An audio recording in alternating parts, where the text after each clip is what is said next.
sore. Assalamualaikum warahmatullahi wabarakatuh. Waalaikumsalam. Kembali berjumpa di Sambal Desa, sama-sama belajar tentang desa di sore hari ini, di hari Senin tanggal 8 Agustus 2022. Tema kita hari ini atau topik kita pada sore hari ini adalah mengenal desa sendiri melalui pemetaan partisipatif. Di mana nanti akan disampaikan oleh pemantik yaitu Mas Arionaldo ya dari TPP dari Cikonang Ciamis. Jadi nanti akan disampaikan langsung oleh beliau selaku tenaga pendamping profesional dari Kabupaten Cikonang Ciamis. Baik, nanti selanjutnya akan langsung disampaikan oleh beliau, tapi sebelumnya perlu kami sampaikan bahwa di Sambal Desa ini kita semua sama-sama belajar. Jadi nanti kita bisa sharing dari apa yang sudah disampaikan oleh pematik, kemudian kita juga bisa sama-sama belajar tentang topik hari ini, yaitu sekali lagi perlu kami sampaikan, topiknya adalah mengenal desa sendiri melalui pemetaan partisipatif. Baik, selamat sore Mas Arionaldo. Selamat sore Mbak Tias. Ya, gimana kabarnya? Alhamdulillah sehat. Sehat. Mas Arionaldo ini TPP dari unsur apa? Oh, PLD. PLD juga, nggih. Rekrutmen tahun berapa, Mas? Kalau boleh tahu. 2016. Wah, berarti pengalamannya sudah berapa kali persiapan untuk perencanaan ya ini. Baik. Pengalaman banyak ngopi, Mbak. Oh gitu. Jadi nanti kita share di sini, kita sama-sama belajar. Sekali lagi, forum ini memberikan ruang untuk kita bersama-sama untuk sama-sama belajar tentang desa. Jadi sepenuhnya nanti waktu akan kami serahkan kepada pematik. Sekali lagi perlu kami sampaikan bahwa pematik ini adalah Mas Arionaldo, TPP dari Cikonang Ciamis selaku pendamping lokal desa. Monggo Mas Aryo. Ya, terima kasih atas waktunya Mbak Tias. Assalamualaikum warahmatullahi wabarakatuh. Waalaikumsalam. Salam bahagia, salam sejahtera. Pemirsa kerabat TV Desa, mohon izin sebelumnya saya Arionaldo selaku tenaga pendamping profesional di Kecamatan Cikoneng, Kabupaten Ciamis, izin menyampaikan pengalaman gitu ya, pengalaman dari kami mendampingi desa. Artinya dalam kesempatan yang baik ini materi yang akan kami sampaikan adalah atas pengalaman. Jadi kami bukan expert di bidang katakanlah mapping atau bidang kartografi atau di bidang GIS gitu ya. Nah, ini adalah hasil dari pendampingan kami ketika desa punya problem. Pertama yang paling umum problem problem data. Waktu itu di tahun 2018 ketersediaan data desa belum seperti sekarang dengan dibantu SDGs hari ini. Kemudian juga ada problem batas. Dulu adalah pemekaran, tapi pemekaran di tahun yang lama, katakanlah di tahun-tahun 50 sebelumnya gitu. Kemudian juga ada problem masalah tukar guling lahan di dekat batas desa, atau juga problem aset desa berada di luar desa gitu kan. Aset desa itu tanah bengkok tapi ada di luar desa. Jadi dari basis pengalaman seperti itu coba kami melakukan fasilitasi dengan mengadakan program atau kegiatan pemetaan partisipatif. Seperti itu latar belakangnya. Ini slide saya udah tampil ya. Mau saya lanjut? Ya. Nah, kita mengenai batas desa, misalkan hari ini batas wilayah administratif desa se-Indonesia itu sejak Indonesia merdeka baru 2% dari total 74.000 sekian jumlah desa se-Indonesia baru 2%. Artinya kurang lebih sekitar 1.500-an gitu ya. 1.500-an desa yang punya batas wilayah administrasi definitif. Definitif ini artinya paling mudah mengenalinya sudah ada Perbup batas desa seperti itu. Jadi ini baru 2% se-Indonesia. Kemudian seperti yang saya sampaikan tadi, ada konflik batas, ada desa yang berada di kawasan hutan. Ini slide-nya hilang ya? Tidak muncul. Yes, ya. Ya. Saya tampilkan lagi. Ya, udah kelihatan slide-nya? Iya, sudah. Ya. Ini juga ada desa, saya lanjutkan, desa berada dalam kawasan hutan. Artinya dia itu katakanlah berada di kawasan konsesi hutan atau tambang atau perkebunan atau kawasan strategis nasional yang dia tidak punya kewenangan untuk membangun, untuk membuat perencanaan tanpa seizin pemilik konsesi atau pemilik kawasan hutan atau pemilik kawasan tambang atau kawasan perkebunan atau kawasan strategis nasional lainnya. Sehingga ketika dia banyak dana atau anggaran pun dia tidak bisa membangun seleluasa desa-desa yang tidak ada tumpang tindih penguasaan kawasan atau ruang seperti itu. Ini banyak terjadi misalkan ada di Kepulauan Riau, ada di Kalimantan, segala macamnya. Kemudian seperti yang saya sampaikan tadi, desa minim data, waktu itu memang belum ada data di desa tersedia ready. Kemudian waktu itu juga banyak permintaan data dari kabupaten, entah data UMKM, entah data keluarga miskin, dan yang lainnya. Sementara desa belum tersedia data itu. Kemudian juga yang paling teknis bahwa pembagian dana desa itu formulanya mungkin teman-teman sudah pada tahu juga berbasis luasan wilayah desa. Nah hari ini mungkin kita perlu bertanya, kalau hanya 2% desa yang punya luas batas wilayah definitif, kemudian ketika pemerintah membagi dana desa itu berdasarkan apa? Itulah pertanyaannya seperti itu. Ya, itu fakta-fakta yang coba saya ketengahkan secara umum. Kemudian selanjutnya, nggak gerak ini ya. Oh ya, ini materi yang akan saya coba sharingkan. Apa itu peta pemetaan, siapa aktornya, terus peta spasial, peta sosial, metodologinya, kemudian output dari kegiatan pemetaan ini. Lanjut. Nah, secara definisi, peta adalah gambaran suatu wilayah yang di dalamnya memuat berbagai informasi tentang wilayah tersebut. Kata kuncinya adalah gambar. Ya, kita melihat gambar sudah bisa membayangkan suatu desa itu atau suatu wilayah itu. Jadi ibaratnya pemindahan secara fisik ke dalam sebuah gambar, itu peta. Kemudian selanjutnya pemetaan partisipatif adalah metode pemetaan yang menempatkan masyarakat sebagai pelaku utama dalam proses pemetaan itu sendiri, di mana mereka yang mengetahui daripada orang luar tentang desa mereka. Kemudian juga dikerjakan melalui identifikasi status dan fungsi ruang. Jadi misalkan ini statusnya tanda bengkok, fungsi ruangnya apa segala macamnya. Itu yang coba dipetakan dalam kegiatan itu. Kemudian tujuannya adalah transformasi. Ini kata kuncinya, karena selama ini kegiatan pemetaan wilayah itu selama ini sering hanya dilakukan oleh expert di bidang pemetaan gitu kan. Katakan ahli kartografi segala macamnya, dan mereka tidak memberi transformasi kepada masyarakat tentang kegiatan itu. Bahkan juga hasil dari pemetaan itu juga, siapa yang pernah tahu bahwa ketika ada survei di lapangan kemudian hasilnya itu diberikan ke desa itu jarang sekali. Nah ini yang coba dilakukan oleh pemetaan partisipatif, bagaimana mentransfer knowledge atau transformasi pemahaman teknik penyediaan data spasial dan sosial melalui penggalian data informasi kewilayahan sesuai perspektif lokal dan kebutuhan masyarakat.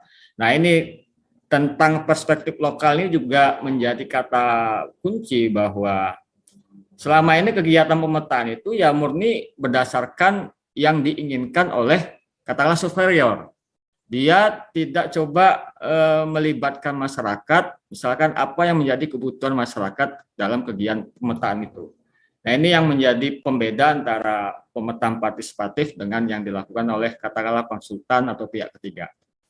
Selanjutnya, nah fungsinya apa dari kegiatan pemetaan ini? Dasar dari resolusi konflik ruang. Jadi seperti yang saya sampaikan tadi, ada desa dalam kawasan hutan, kawasan perkebunan, atau kawasan strategis nasional. Dengan dia melakukan pemetaan sendiri, dia punya basis atau punya dasar untuk setidaknya memberi data pembanding antara yang dilakukan oleh masyarakat dengan yang dilakukan oleh konsultan atau surveyor seperti itu.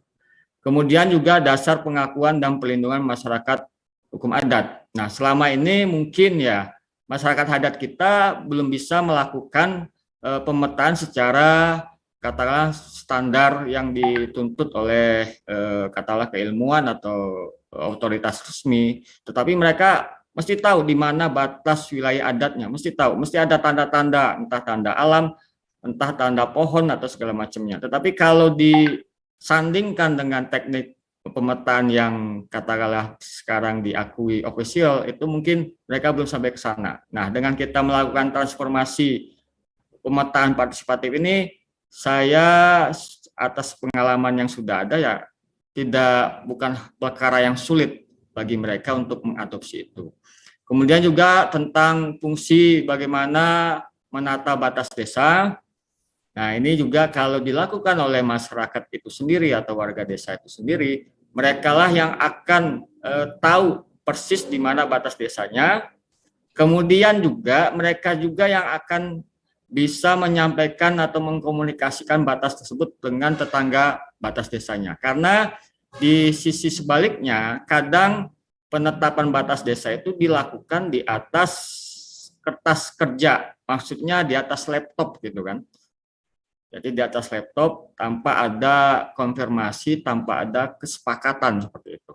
Kemudian dasar perencanaan ruang desa atau perdesaan, ketika kita melakukan pemetaan, kita akan bisa melihat di mana lokasi pemukiman, di mana lokasi pertanian, di mana lokasi fasilitas-fasilitas umum. Jadi ini bisa kita rencanakan penataan ruang desanya.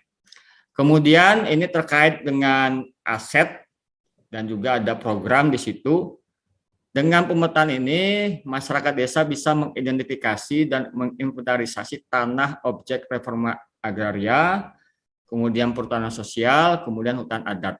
Jadi mereka mampu nantinya untuk melakukan identifikasi di mana objek reforma agraria di wilayah desanya, di mana objek perhutanan sosial di wilayah desanya, dan mereka mampu untuk melakukan pemetaan.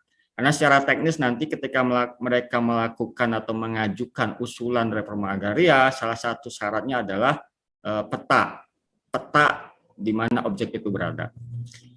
Selanjutnya, ini aktor utama pemetaan itu ialah masyarakat desa sendiri.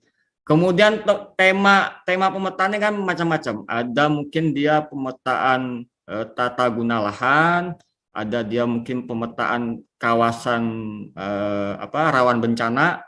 Jadi disesuaikan dengan kebutuhan masyarakat, bukan disesuaikan dengan kebutuhan pihak konsultan atau surveyor. Nah, ini pentingnya atau nilai utamanya dari kegiatan pemetaan partisipatif ini. Kemudian proses pemetaan juga masyarakat yang menentukan, tujuan pemetaan juga untuk kepentingan masyarakat, kemudian informasi yang dihasilkan itu bersumber dari pengetahuan yang ada di masyarakat gitu. Jadi katakanlah dengan kegiatan pemetaan ini kita merekam pengetahuan kearifan lokal yang ada di masyarakat itu. Kemudian juga terkait pemanfaatan dari hasil pemetaan ini ditentukan juga oleh masyarakat. Misalkan dimanfaatkan untuk penyusunan perencanaan desa. Nah, inilah hasilnya kemudian menjadi bahan untuk penyusunan perencanaan desa. Kemudian kegiatan ini tidak hanya kita menghasilkan gambar atau menghasilkan peta gitu kan. Karena itu cuman gambar nantinya gitu kan, tidak banyak bunyinya. Tetapi kegiatan ini juga selain kita menghasilkan peta spasial, peta geografis, tapi juga kita melakukan peta sosial. terkait dengan gambaran hubungan masyarakat dengan lingkungan dan fungsi sosialnya, menemukan kondisi, potensi dan problem masyarakat, kemudian basis data dalam menyusun perencanaan desa. Ini yang akan dilakukan dalam kegiatan pemetaan partisipatif ini. Jadi dua tema, peta spasial dan peta sosial. Kemudian nilai lebih peta partisipatif ini, kalau peta yang dilakukan oleh konsultan tentu dianya tidak sampai ke urusan kesepakatan batas misalkan. Kemudian kelebihannya kesepakatan pemanfaatan dan penentuan fungsi ruang. Jadi dasar dari peta inilah nantinya masyarakat memanfaatkan dan menentukan fungsi ruang hidup mereka seperti itu. Kemudian manfaat lainnya kayak informasi yang memperlihatkan pengetahuan masyarakat atas ruang, kearifan masyarakat dalam kelola ruang, status penguasaan ruang, dan sumber-sumber penghidupan masyarakat. Karena hari ini kalau masyarakat tidak menguasai ruang hidup mereka, tentu ketika ada program, entah kemudian ada proyek pembangunan atau proyek pertambangan, mereka tidak memiliki nilai tawar lah, katakan seperti itu. Ketika mereka tidak bisa memetakan ruang hidup mereka sendiri yang ada di desa masing-masing. Kemudian pelibatan masyarakat dan transformasi pengetahuan antar masyarakat. Nah, ini juga nanti tokoh-tokoh atau sesepuh desa akan menyampaikan bahwa waktu itu kenapa sungai ini bergeser, misalkan ya, ketika sungai menjadi batas alam, nah itu terjadi banjir di tahun sekian katanya gitu. Nah, ini transformasi pengetahuan dari sesepuh desa kepada anak muda atau pemangku yang ada di desa hari ini. Kemudian membantu proses perencanaan ruang dan pembangunan bagi pencapaian kesejahteraan masyarakat. Tentu saja kalau informasi kemudian data sudah terkolek oleh kegiatan pemetaan ini, tentu akan membantu proses perencanaan ruang dan pembangunan di desa. Nah, saya ingin lebih fokus ke tahapan kegiatan karena pengalaman atau acara-acara sebelumnya saya sudah melihat misalkan di daerah mana itu Jawa Tengah sudah menampilkan hasil dari pemetaan. Jadi misalkan ada titik koordinat itu adalah misalkan rumahnya warga miskin gitu kan. Tapi belum menyampaikan bagaimana data itu bisa dihasilkan. Atau misalkan yang dari Sulawesi tempo hari, dia menyampaikan bahwa desa yang dia petakan adalah desa rawan pangan.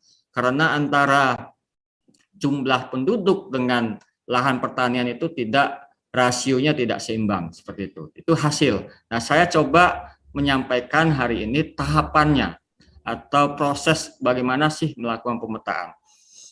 Nah, tahap pertama adalah sosialisasi kegiatan. Tentu saja kita menyampaikan kepada masyarakat, katakanlah rembuk desa, kita akan melakukan pemetaan, kemudian outputnya misalkan terbentuk tim pemetaan. Atau misalkan outputnya kita menentukan tokoh-tokoh desa mana yang harus kita hubungi, yang bisa menjelaskan batas desa tersebut di mana saja, seperti itu, sehingga membantu ketika melakukan survei di lapangan. Kemudian katakanlah FGD, katakanlah musyawarah antar desa, membangun kesepahaman dan kesepakatan batas antar desa. Jadi di kegiatan ini desa yang melakukan pemetaan mengundang semua desa yang berbatasan dengan desanya. Katakanlah nanti di kegiatan itu masing-masing menceritakan, oh batas desa saya di sebelah sini, desa satunya lagi batas desa saya sebelah sini, sehingga menjadi kesepahaman bersama ketika nanti dilakukan pemetaan, semua sudah pada tahu bahwa sedang dilakukan pemetaan dan juga akan membantu men-tracking di mana yang akan dilakukan pengambilan titik koordinat misalkan, atau di mana batas desa antar desa yang bertetangga, seperti itu. Kemudian perencanaan dan pelatihan pemetaan partisipatif. Tentu kita bekali tim yang akan melakukan pemetaan, dimulai dari perencanaan, dimulai hari apa, berangkatnya dari timur ke barat kah atau dari barat ke timur gitu kan. Terus apa saja data yang ingin kita ambil dalam kegiatan pemetaan tersebut. Nah, jadi perencanaan dan pelatihan, jadi paling teknisnya nanti pelatihan penggunaan GPS misalkan atau alat pemetaan seperti itu. Selanjutnya survei lapangan atau tracking. Di gambar ini tampak tim pemetaan menelusuri sungai, karena sungai ini katakanlah batas alam dari desa yang bertetangga. Jadi dia telusuri itu batas sungai, dia telusuri sungainya untuk mengambil titik koordinat batas desanya. Dan di sebelah kanan dari gambar ini ada contoh alatnya, GPS Garmin yang digunakan dalam kegiatan pemetaan tersebut. Setelah diambil titik koordinat di lapangan, kemudian kembali ke laptop gitu ya. Nomor 5 ini olah peta dan data lapangan. Di situ kita menginput data-data koordinat X dan Y-nya, longitud, latitudenya, kemudian ditambah keterangannya. Oh, di koordinat ini adalah batas desa yang ditandai dengan pohon misalkan, yang ditandai dengan patok misalkan. Jadi setelah mengambil titik koordinat melalui tracking atau survei, kemudian direkap lah katakanlah melalui olah peta dan data lapangan seperti itu. Kemudian selanjutnya FGD kedua, verifikasi dan klarifikasi hasil pemetaan. Jadi misalkan, oh ini pengambilan titik koordinatnya mestinya dia menelusuri batas, tetapi karena tidak ada jalan ketika akan diambil tracking, dia belok ke sisi dalam dari batas wilayah itu. Karena mungkin daerahnya curam atau tidak bisa dijangkau, sehingga perlu dilakukan verifikasi dan klarifikasi dari pemetaan. Atau karena si tim pemeta ini tidak tahu persis peta batas desa antar dua desa itu di mana, sehingga terjadi kekeliruan ketika mengambil titik koordinat. Nanti ini di forum inilah tim untuk melakukan verifikasi dan klarifikasi dari data lapangan seperti itu. Selanjutnya, setelah verifikasi, klarifikasi, kemudian desa melakukan musyawarah antar desa dengan mengundang kepala desa, BPD, sesuai dengan batas desanya masing-masing. Misalkan desa B, desa A, desa C yang itu semua berbatasan dengan desa yang melakukan pemetaan. Kemudian dipresentasikan oleh desa yang melakukan pemetaan bahwa hasil dari pemetaan kami, batas desa kami di sisi utara seperti ini, di sisi selatan seperti ini, di sisi timur baratnya seperti ini. Kemudian tanggapan dari desa yang menjadi tetangganya seperti apa. Seumpama clear, maka dilakukan yang namanya berita acara kesepakatan batas desa misalkan gitu. Tetapi misalkan sebaliknya tidak clear, itu bisa langkah pertama melakukan tracking ulang ke lapangan bersama dengan desa yang katakanlah komplain bahwa batas desa tidak seperti itu, atau batas desa A itu mengambil batas desa saya misalkan. Maka itu dilakukan pengambilan ulang ke lapangan hanya dengan desa yang katakanlah komplain itu. Nah, tentu saja kita cetak dulu, kita presentasi dulu di mana batas-batas desanya. Kalau seumpama setuju atau sudah sepakat, maka dilakukan berita acara kesepakatan batas desa. Kemudian output dan outcome-nya dari kegiatan ini tentu saja peta batas desa indikatif ya. Artinya indikatif itu baru berdasarkan kesepakatan, belum sampai ke tingkat wali datanya. Wali data peta itu untuk urusan batas wilayah adalah Kementerian Dalam Negeri sampai dengan pemerintah kabupaten sebagai tim penegasan dan penetapan batas desa. Kemudian profil desa, ini di gambar sebelah kanan, ini saya cetak profil desa dari pemetaan. Kemudian peta tematik, misalkan peta rawan bencana, peta penduduk miskin, peta sebaran penduduk, peta tata guna lahan, segala macamnya. Kemudian berita acara kesepakatan batas, kemudian tentu saja menghasilkan kader kartografi yang itu berasal dari warga desa itu sendiri. Jadi yang bisa nantinya melakukan pemetaan tidak lagi si pendamping atau si konsultan, tetapi warga desa yang menjadi kader kartografi di desa. Kemudian manfaatnya Kejelasan batas desa dengan kesepakatan artinya dengan berita acara itu antar desa yang berbatasan sudah sepakat batasnya itu utara A, selatan C misalkan. Walaupun misalkan belum ada batas desa definitif katakanlah melalui Perbuk, tetapi paling penting adalah kesepakatan ini. Ya, walaupun misalkan teknologinya canggih, sudah administrasinya sudah ditempuh, tapi kalau belum ada kesepakatan batas antar desa yang bersangkutan itu juga tidak akan clear seperti itu. Kemudian kedua, manfaatnya menemukan potensi desa sendiri. Ya, nanti kita bisa melihat data-data yang diambil, misalkan berapa jumlah UMKM di desa tersebut, misalkan. Kemudian di mana titik koordinatnya, itu sudah bisa kita dapat datanya. Sehingga umpama kita bermain WebGIS, siapapun orang yang misalkan tertarik dengan produk UMKM desa itu bisa langsung katakanlah dapat taggingnya gitu kan. Nah itu. Kemudian ini juga yang juga pentingnya kesadaran akan ruang dan sumber daya alam di desa. Karena pengalaman kita misalkan ada dari anggota pemetaan itu tidak tahu bahwa di desanya itu ada air terjun gitu kan. Nah, ini kan kalau warganya sendiri tidak mengetahui potensi desanya, tentu ketika ada investasi segala macamnya dia akan merasa tidak peduli gitu kan. Ketika misalkan sumber daya alamnya akan digunakan oleh orang lain atau orang luar seperti itu. Kemudian tersedianya basis data desa, kemudian terpetakan struktur pola dan pemanfaatan ruang.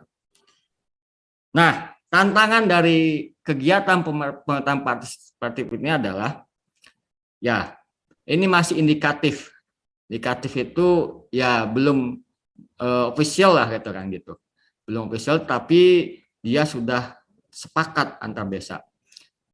Nah, kemudian pelaku pemetaan adalah masyarakat non lisensi. Nah, ini perdebatan juga di BIG misalkan, apakah standar yang dilakukan oleh masyarakat itu sesuai dengan standar nasional, katakan seperti itu. Kemudian perlu lanjutan koordinasi dan sinergi dengan BIG dan wali data. Karena walaupun kita melakukan pemetaan, karena yang official wali datanya adalah BIG, kemudian untuk tema-tema batas desa adalah Kementerian Dalam Negeri. Nah, maka perlu kita melakukan koordinasi dan sinergi sehingga hasil dari pemetaan ini bisa diadopsi katakanlah oleh wali datanya. Kemudian perlu legalitas dan dukungan dari pemerintah daerah melalui TPPBD, Tim Penegasan dan Penetapan Batas Desa, ini ada di kabupaten. Kemudian PPBDes ini juga di desa sesuai dengan peraturan Permendagri. Karena belum banyak kabupaten atau pemerintah kabupaten membentuk yang namanya TPPBD di tingkat kabupaten sebagai wali data batas wilayah administrasi desa seperti itu. Kemudian harapannya inisiasi pemetaan partisipatif bisa dilakukan secara masif oleh semua desa. Katalah metode ini menjadi metodenya desa, milik desa. Karena di slide awal saya katakan bahwa baru 2% desa memiliki batas wilayah definitif. Nah, kalau kita menunggu dari BIG atau dari Kementerian Dalam Negeri saja, tentu akan kapan selesainya 74.000 desa yang ada di Indonesia ini peta definitifnya seperti itu. Kemudian harapan berikutnya meningkatnya dukungan pemerintah daerah dan pusat sebagai wali data gitu kan. Sehingga dia mendorong, misalkan katakanlah dana desa bisa dipakai buat melakukan pemetaan batas desa misalkan. Nah ini umpamanya bisa ada dukungan tersebut, tentu saya jamin 1 tahun batas wilayah administrasi desa itu bisa selesai. Gitu. Ini spekulasi saya seperti itu, bisa selesai. Kemudian adanya proses verifikasi dan registrasi status fungsi ruang sebagai dasar sinergitas pembangunan dari bawah, berkelanjutan dan non-konflik. Saya dapat pengalaman karena batas desanya belum definitif, kemudian tata ruangnya menentukan bahwa di lokasi sebuah restoran berdiri itu adalah lokasi desa sebelah. Padahal itu masih di lokasi yang saya dampingi seperti itu. Sehingga yang memungut pajak segala macam itu desa yang sebelah. Padahal itu secara batas administrasi itu masih desa yang saya dampingi seperti itu. Ini salah satu manfaat dari pemetaan partisipatif ini. Nah, ini alat atau metode pemetaan, mau pakai GPS, mau pakai alat ukur meteran, atau yang canggih segala macamnya drone, tanpa adanya kesepakatan batas antar desa itu juga akan menjadi tidak efektif seperti itu. Yang penting paling utama adalah kesepakatannya. Nah, soal standar itu yaitu nanti urusannya wali data sebenarnya, urusan wali data, sehingga dia katakanlah menyesuaikan hasil output dari yang dilakukan oleh desa ini sesuai dengan kebutuhannya atau sesuai dengan standar yang mereka ingini gitu kan. Karena ini juga sifatnya partisipatif, sehingga yang wajib dalam melakukan pemetaan ini atau penentuan atau penegakan pada desanya adalah wali datanya, Kemendagri atau BIG seperti itu. Ini contoh-contoh peta, ada peta dasar, ada peta berskala, ada peta sketsa, dan semuanya peta. Tidak kemudian yang sketsa ini katakanlah tidak penting atau receh, dia juga peta seperti itu.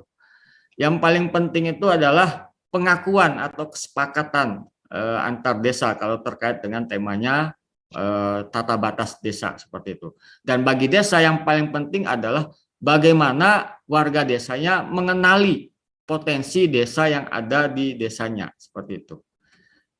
Nah, ini kebijakan yang relevan, Undang-Undang Desa tentang penataan desa kita tahu, kemudian Undang-Undang Tata Ruang sudah mengeksplisitkan bahwa penyusunan tata ruang itu mensyaratkan keterlibatan masyarakat, tetapi realita yang kita lihat hari ini belum sepenuhnya dilakukan.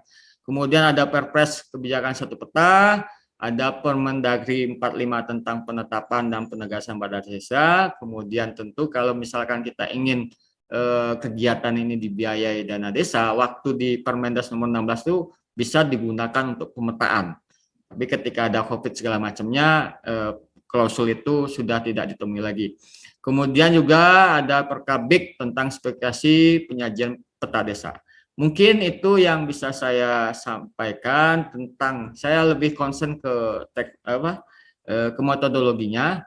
Soal hasilnya nanti mungkin juga sudah disampaikan di pemateri sebelumnya, atau nanti kita bisa lanjutkan di soal output-output yang dihasilkan dari pemetaan partisipatif ini. Mungkin seperti itu sebagai pengantar, Mbak Tias. Terima kasih atas waktunya. Assalamualaikum warahmatullahi wabarakatuh.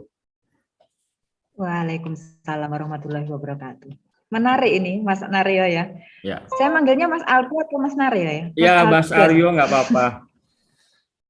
Mas Aryo aja, ya. Jadi topik yang disampaikan oleh Mas Naryo sore hari ini sangat menarik.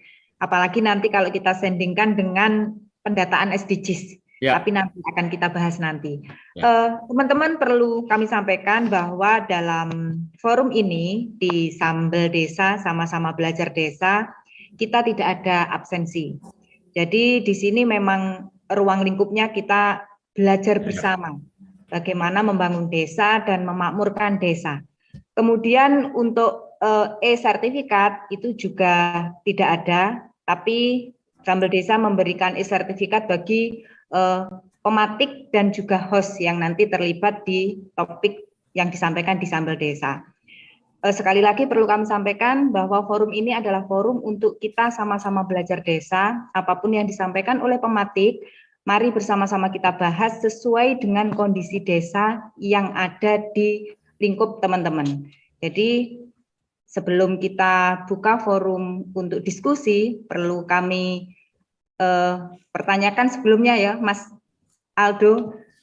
Menarik, materi hari ini menarik. Artinya ketika kita kebijakan yang relevan tadi kita sandingkan dengan regulasi yang sifatnya dinamis, dan saat ini memang regulasi terkait dengan pendataan desa itu sekarang sedang kita sosialisasikan kepada desa, maka ada pertanyaan yang mungkin bisa mewakili teman-teman, perlu kami sampaikan, kaitan dengan pemetaan partisipatif jika kita bandingkan dengan pendataan SDGs desa. Ya. Mungkin bisa Mas Aldo terangkan atau sampaikan kaitan dengan hal itu yang ada di desa dampingannya Mas Aldo ketika hasil pemetaan disandingkan dengan hasil pendataan. Ya, kalau SDGs kan survei kuesioner ya. Saya belum menampilkan video. Ya, itu Pak. Kalau SDGs kan kita tahu bahwa itu secara kuesioner, ada kuesioner individu, ada kuesioner keluarga, yang itu lebih ke sensus ya kalau SDGs ya, kurang lebihnya seperti itu. Nah, kalau untuk pemetaannya lebih ke soal ruang, soal wilayah seperti itu perbedaannya. Atau misalkan kita sama-sama datang ke seorang individu atau ke keluarga atau ya keluarga seperti itu. Nah, kalau di pemetaan partisipatif ini kita bicara titik geografisnya seperti itu. Jadi belum sampai ke misalkan pendapatan, misalkan dia bekerjaan segala macam, tidak sampai ke situ. Tapi kalau misalkan di mana wilayah pemukiman kumuh, itu bisa diambil koordinatnya seperti itu. Itu sedikit perbedaan antara pemetaan partisipatif ini dengan SDGs. Tapi pada intinya ini saling menunjang. Katakanlah kita ngomongin alamat, nah kalau peta partisipatif ini langsung ada koordinatnya katakan gitu, sehingga siapapun bisa menuju ke sana misalkan gitu. Nah, tapi kalau SDGs kan baru data dari orang yang kita survei atau kita ambil kuesionernya. Mungkin seperti itu, Mbak. Itu. Jadi di desa dampingan Mas Aldo ini berjalan beriringan ya antara pemetaan dengan pendataan SDGs. Ya, secara waktu lebih dulu, Pak, pemetaan partisipatif ini. Ya, dari kebijakan relevannya tadi sudah bisa dibaca bahwa memang regulasi yang mengatur ini sebelum adanya pendataan SDGs. Baik, bagi teman-teman yang ada di forum ini, di forum Zoom meeting, bisa raise hand untuk menyampaikan pertanyaan atau kita bisa sharing dengan kegiatan-kegiatan yang sudah dilakukan oleh teman-teman di desa dampingan. Baik, ada dua yang sudah raise hand.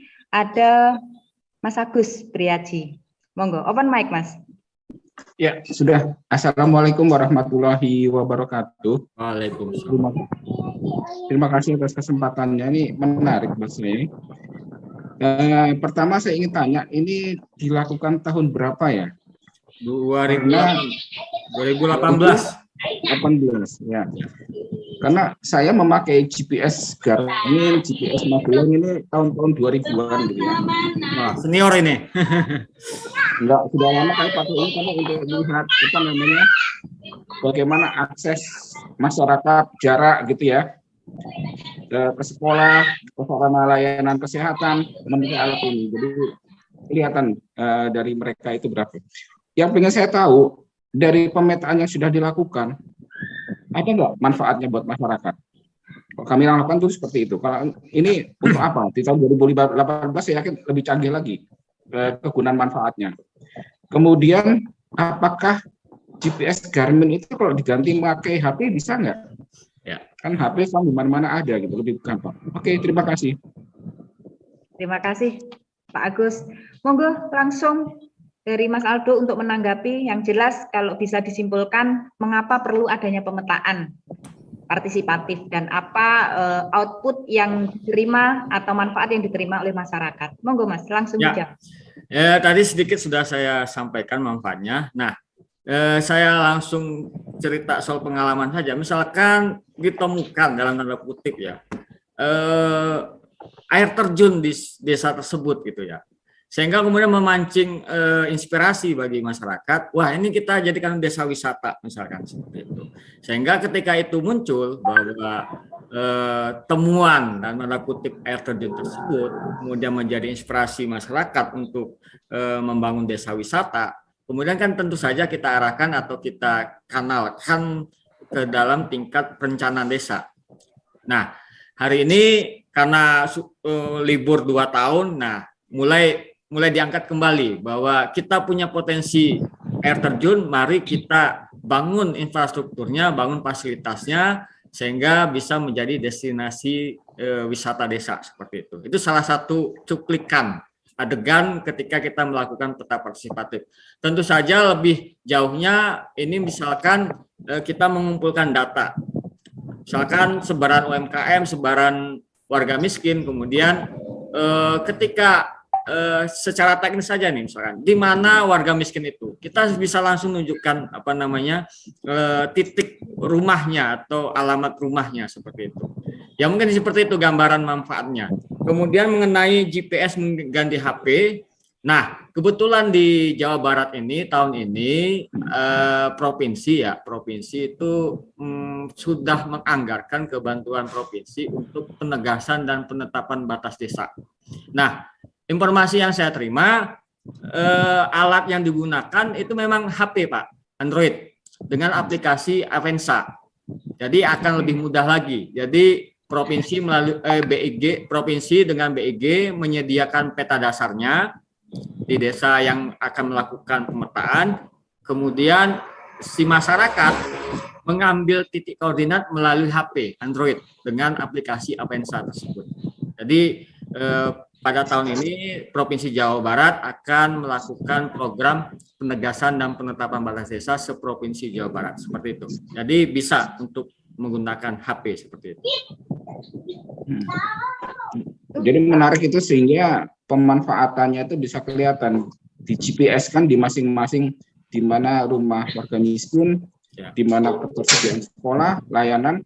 Ya. Karena kadang-kadang kan kita lihat di desa itu SD 1, 2, 3 di satu lokasi. Padahal anak-anaknya di dusunnya jauh-jauh gitu. Ya. Itu kan artinya ada pembangunan gedung sekolah yang tidak pas gitu. Ya. Ada 3 dusun di masing-masing dusun dibangun gitu loh. Jangan di satu lokasi 3 sekolah gitu kan. Contoh lainnya Pak soal tanah bengkok gitu kan. Nah ini kan Ya. belum pernah ada. Berapa luasnya itu? Ini dalam konteks desa saya. Berapa luasnya nggak ada yang tahu tuh.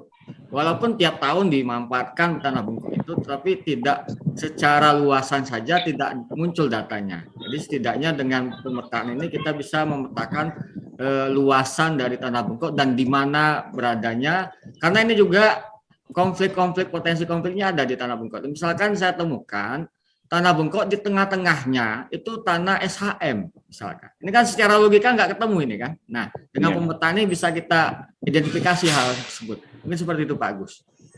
Oke, terima kasih. Ya, sama-sama.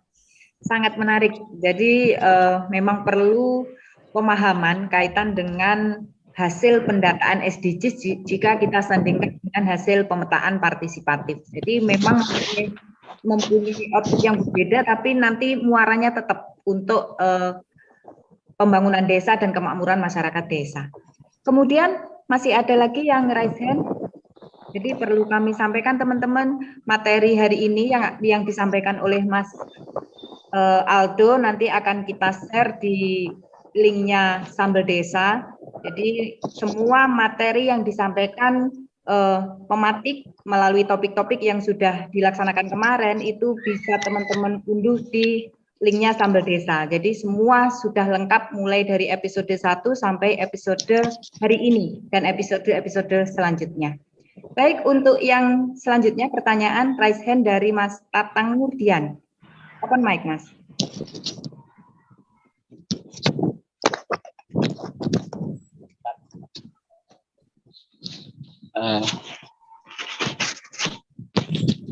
Assalamualaikum warahmatullahi wabarakatuh. Waalaikumsalam.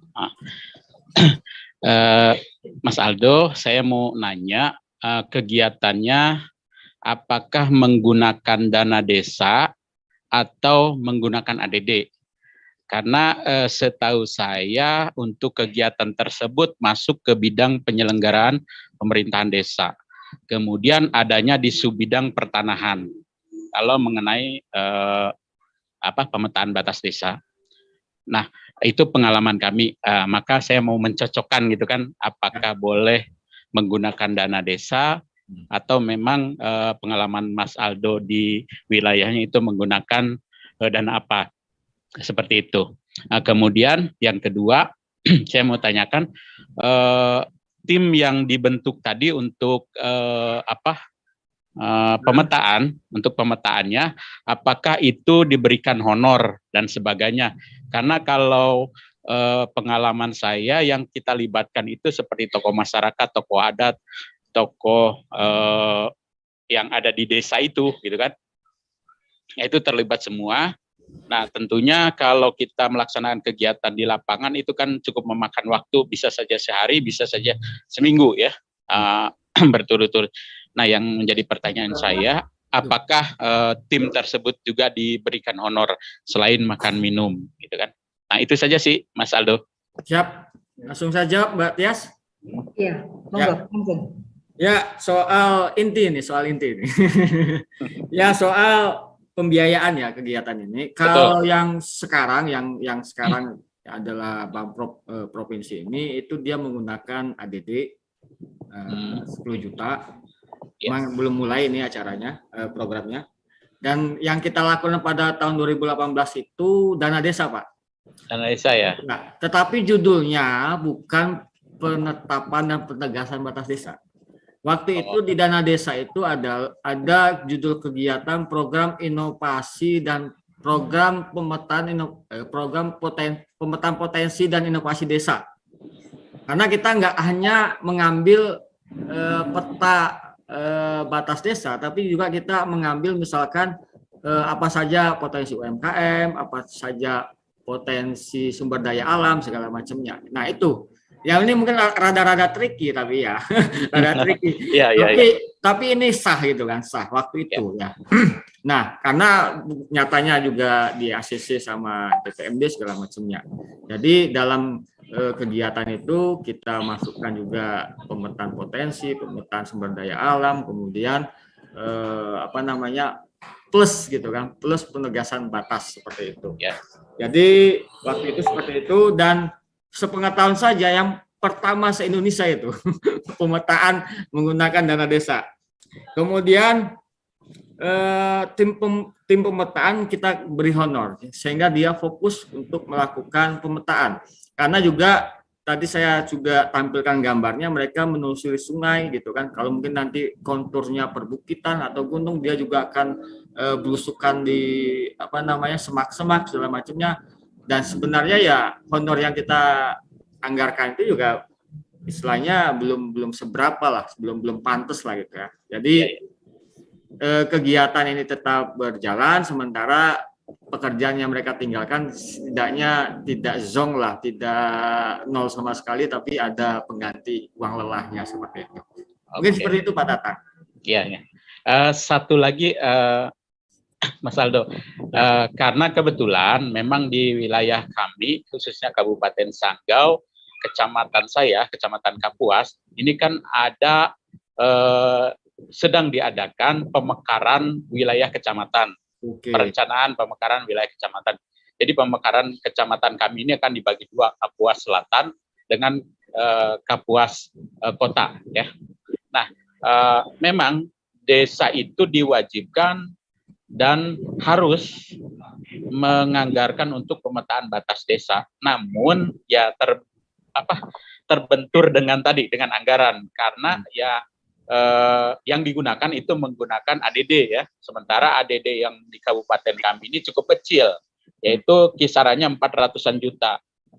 Ya kan? Jadi lebihnya itu untuk bisa membiayai kegiatan pemetaan batas desa itu hanya ya 10 juta, 20 juta paling besar gitu kan, sehingga tidak bisa berjalan secara maksimal.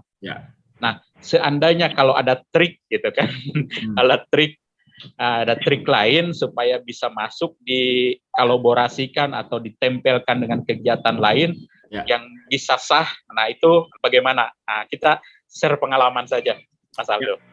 Ya ini saya juga bercerita tentang pengalaman yang sudah ya. Nah setelah desa yang saya dampingi itu melakukan pemetaan, kemudian menjadi model gitu ya, model di kabupaten kita. Kemudian saya juga diundang ke kabupaten cerita soal pemetaan, sampai dia bertanya soal biaya gitu kan. Ya saya cerita biayanya, wah kalau ini pakai ADD nggak mampu katanya gitu. Ada nggak katakanlah anggaran yang bisa hemat atau diminimkan? Ya saya bilang kalau hanya untuk menelusuri batas gitu kan, 10 juta pun juga nggak apa-apa gitu kan, saya bilang itu udah bisa, karena menelusuri batas untuk konteks Jawa ya, saya tahu Ya. Kalimantan itu desa aja seluas kecamatan Betul. di Pulau Jawa gitu ya. Tapi kalau untuk sekedar batas itu saya rasa angka 10 juta itu ya masih bisa gitu ya, masih bisa ya. Nah, kalau mau yang tadi persoalan apa namanya tema di dana desa itu juga kan termasuk pendataan ya.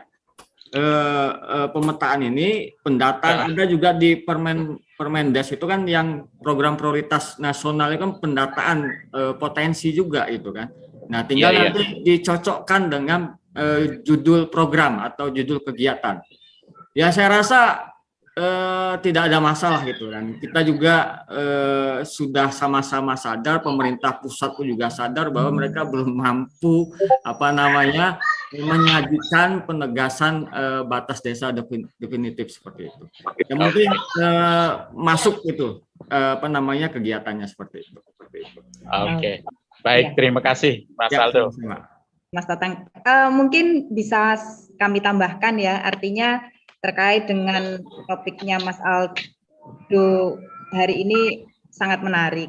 Kalau kita jeli, pendamping jeli, tenaga pendamping profesional jeli, sebenarnya di tahun 2021, 2022 untuk prioritas penggunaan dana desa itu kan lebih luas. Kalau kita mengacu di Permendes tahun 2019 kemarin, penggunaan dana desa itu hanya untuk mencapai 10 SDGs dari 18. Tapi mulai tahun 2022 itu 18 capaian SDGs merupakan prioritas karena memang disebutkan bahwa prioritas penggunaan dana desa adalah pencapaian SDGs. Sedangkan kalau kita jeli, materinya Mas Aldo ini masuk di SDGs ke-8, yaitu untuk desa dengan kelembagaan yang dinamis dan budaya desa yang adaptif. Di situ di SOP-nya SDGs itu sudah ada kegiatan-kegiatan pendukung untuk mencapai target indikator SDGs desa, di mana salah satunya adalah tersedianya peta batas desa yang telah ditetapkan oleh bupati atau wali kota. Oh iya. Artinya untuk mencapai itu kegiatan apa? Kegiatannya adalah dengan penyusunan peta desa dengan menggunakan geospasial dan keputusan bupati tentang batas desa. Artinya ini merupakan prioritas untuk mencapai SDGs ke-18. Kalau kita bicara boleh tidak boleh, sudah tertera begitu teman-teman. Jadi monggo kaitan dengan pendanaan, sekali lagi apapun yang didanai oleh APBDes asalkan disepakati oleh forum dan di regulasinya tidak bertentangan, maka bisa dibahas di forum musyawarah desa. Gitu nggih? Ya, saya tambahin Mbak ya. Oh gitu ya. Benar ini Mbak, kata kunci dari Mbak Tias ini kejelian atau ketelitian kita ya. Karena memang nanti akan di dalam apa namanya diseleksi oleh Siskerdes ya. Umpama itu masuk ke bidang pemerintahan, justru apa akan ditanyakan oleh DPMD ini kenapa dana desa masuk ke bidang pemerintahan. Nah, jadi tinggal kita cari di bidang pembangunan atau pemberdayaan mana yang sesuai dengan tema kegiatan ini. Yaitu kata kuncinya memang ketelitian. Benar Mbak Tias tadi itu. Iya, oke. Baik. Waktunya masih ada sedikit waktu. Satu lagi penanya, ada yang sudah raise hand, Mas Nur Haji. Monggo, open mic. Kalau kan yang masalah selalu di desa, khususnya penggunaan dana desa itu kan sebenarnya untuk pemetaan ada di bidang 2, pembangunan. Dia masih di pemetaan tata ruang ya, tata ruang di desa. Kan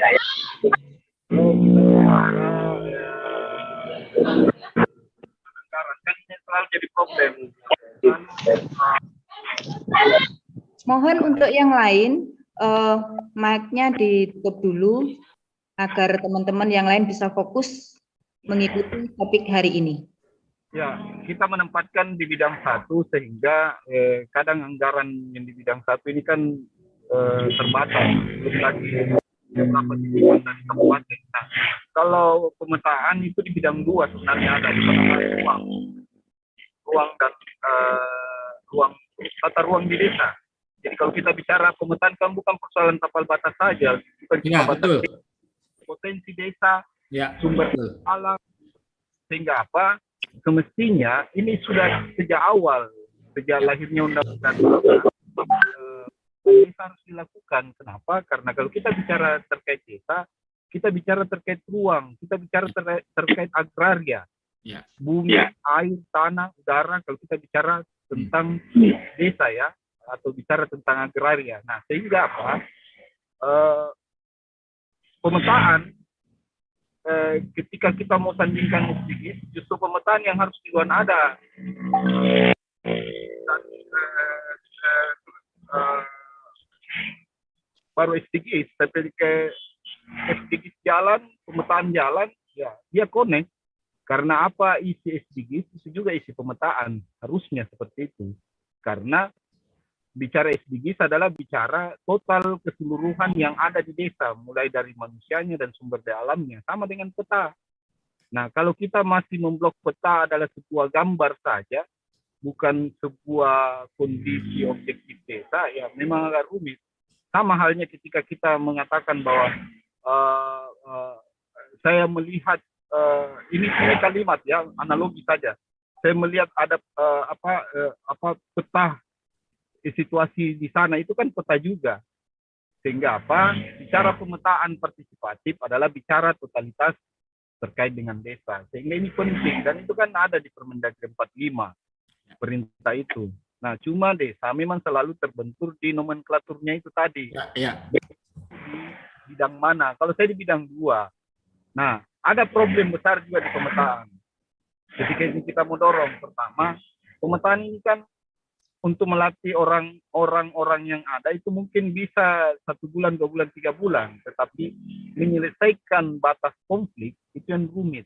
Apalagi daerah-daerah yang berbatasan dengan hutan, daerah tambang, daerah ekstransmigrasi, ini yang rumit. Bayangkan saja ada satu di daerah saya, ekstransmigrasi, ada satu desa yang berada pada desa, di tengah-tengah desa, ini kan aneh. Ada juga desa berbatasan, beririsan, sehingga ada ruang kosong di antara batas desa itu. Sedangkan penekanan bahwa seluruh dana bisa dibangun berdasarkan kewenangan desa. Ini mungkin penekanan yang harus dibahasakan di dinas, karena dinas yang selalu menghalangi. Kalau dia tidak memahami, ini kan persoalan tidak dipahami, bahwa seluruh dana desa itu dibangun atas dasar kewenangan desa. Nah, persoalannya apakah sudah tepat atau sudah benar terkait dengan kewenangan desa yang ada hari ini.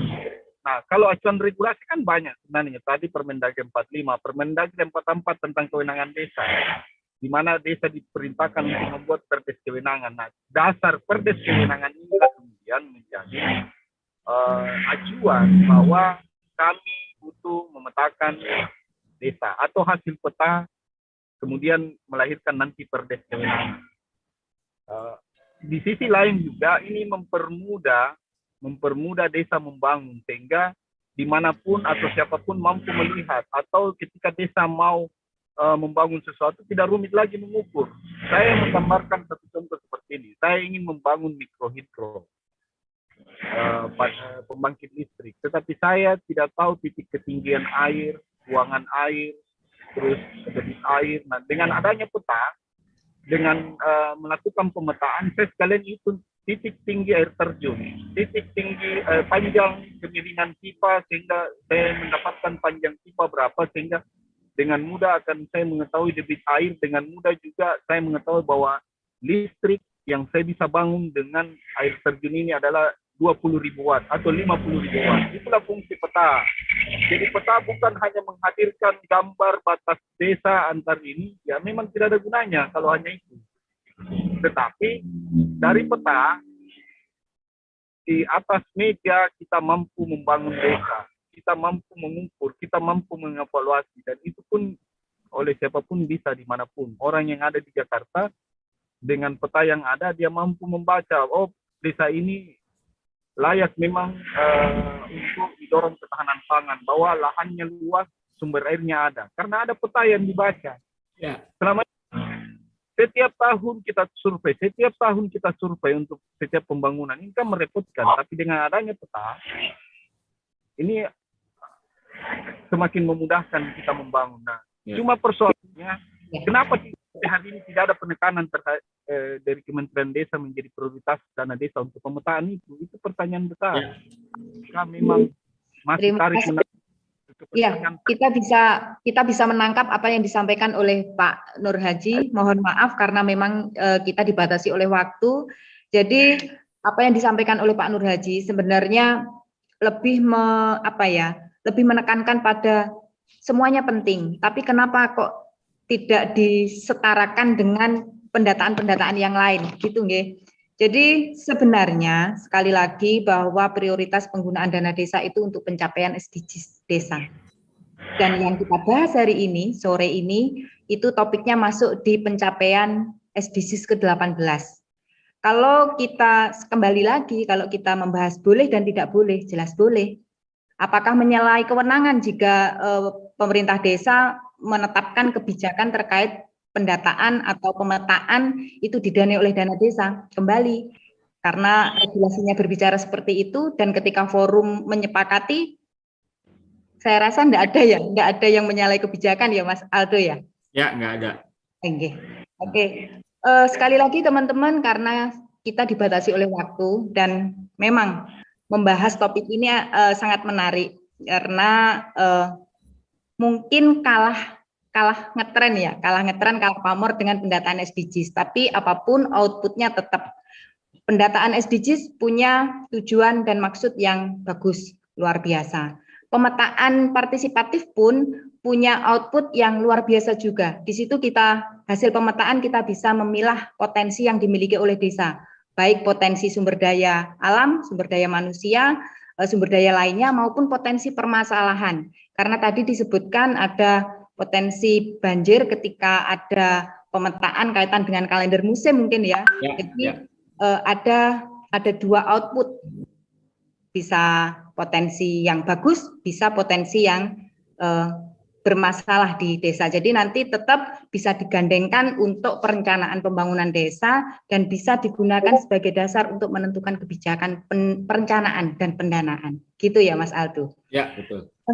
Oke, sekali lagi teman-teman, karena kita dibatasi oleh waktu, bagi teman-teman yang mempertanyakan di sini tadi disebutkan adakah absensi, sekali lagi karena ini forumnya adalah sama-sama belajar, tidak ada absensi di sini. Kemudian apakah ada atau diberikan e-sertifikat, itu pun tidak ada, tapi Sambel Desa memberikan penghargaan atau e-sertifikat bagi pemantik yang telah memberikan sharing pengalaman selama mendampingi desa, jadi nanti akan diberikan e-sertifikat bagi pemantik. Baik Mas Aldo, karena waktu kita sudah lebih dari yang sudah direncanakan, saya ingin ada closing statement dari Mas Aldo tentang topik kita sore hari ini. Monggo Mas. Di atas apa yang kita diskusikan sebelumnya, saya ingin mengingatkan bahwa definisi desa itu kan jelas sebenarnya. Desa adalah kesatuan masyarakat hukum yang memiliki batas wilayah, ya kan? Nah, umpama desa yang nggak jelas batas wilayahnya, terus mau gimana kan gitu? Definisi tersebut. Kemudian kewenangan desa ini kan di atas batas wilayah kan gitu. Dia berlaku di batas wilayah itu desa itu sendiri gitu kan. Sementara kalau desanya tidak tahu di mana batas-batas wilayahnya, bagaimana kita ngomongin kewenangan seperti itu. Saya mau kembali ke definisi desa saja dan juga hak desa untuk kewenangan desa, dan juga ini kan soal penataan desa, soal apa namanya, soal pendataan, soal SDGs itu kan soal udah turunan, tapi ini yang lebih pokoknya kan soal penataan desa, soal ruang seperti itu. Mungkin situ closing statement saya, Mbak. Terima kasih. Wassalamualaikum. Waalaikumsalam warahmatullahi wabarakatuh.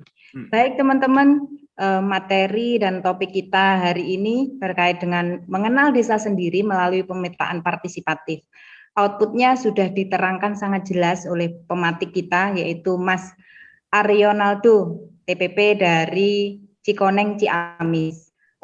Memang berbeda antara pemetaan partisipatif dengan pendataan SDGs. Tetapi perbedaan ini tetap tujuannya sama.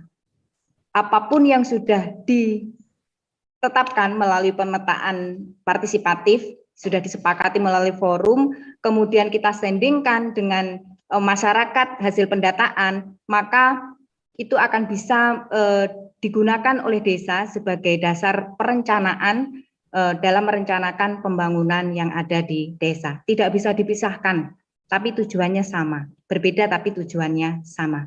Baik teman-teman, sekali lagi perlu kami sampaikan bahwa materi hari ini bisa teman-teman unduh di linknya Sambel Desa yang ada di channel YouTube. Jadi nanti teman-teman bisa mengunduh semua materi yang sudah disampaikan oleh para pematik dari beberapa episode yang sudah ditayangkan, semua lengkap tersaji di sana, dan kami mohon nanti untuk Mas Aryo Naldo untuk materinya bisa dikirimkan ke kami yang ada di tim Sambel Desa sehingga nanti kami bisa untuk share melalui link di channel YouTube. Baik, teman-teman, luar biasa, merupakan pengalaman dan ilmu yang kita dapat sore hari ini. Harapannya semoga bermanfaat dan bisa diterapkan di desa dampingan teman-teman masing-masing. Semua pasti ada manfaatnya. Dan sebagai penutup, kita semua berperan dalam proses pembangunan yang ada di desa. Dan dalam peran, jangan baperan. Mungkin itu yang bisa kami sampaikan. Sampai jumpa di episode Sambel Desa selanjutnya yang akan kita tayangkan mulai hari Senin sampai Jumat di jam yang sama, yaitu di jam 4 sore waktu Indonesia Barat, dengan topik-topik yang pasti bermanfaat untuk kita membangun desa. Terima kasih banyak, sukses selalu untuk teman-teman, semoga semua dilimpahi kesehatan, dan wassalamualaikum warahmatullahi wabarakatuh. Waalaikumsalam.